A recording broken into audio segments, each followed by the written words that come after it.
Barselona hamda Real Oviedo hozirgina o'yini tugadi. 3-0. Barselona birinchi taymni anchagina yaxshi o'tkazmadi. Real Oviedo yaxshi pressing bilan yopib turdi, lekin ikkinchi taymda Barselona kalasiga keldi. Hozir biz ikkinchi o'rindamiz. Agar yutmasak Real 2 ochko oldinga o'tib ketadi degan o'sha miyaga fikr keldi, keyin normal o'ynashni boshladi. Olmo yaxshi o'ynadi.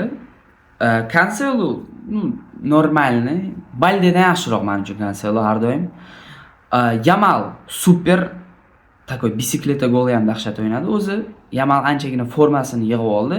Rafinha har doimgidek klass va Robert Lewandowski har doimgidek parod qilyapti.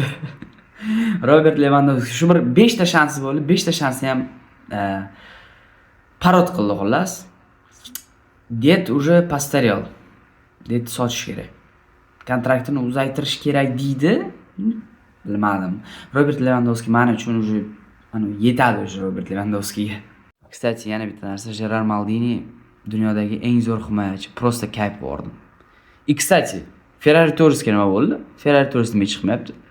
Впрочем, ko'p gapiradigan bo'lmadi. O'yin Barselona dejurstvo matchini qildi. 3-0. Real Oviedo yutdi. Keyingi o'yin Kopengagen ko'ramiz Chempionlar Ligasida nima bo'ladi.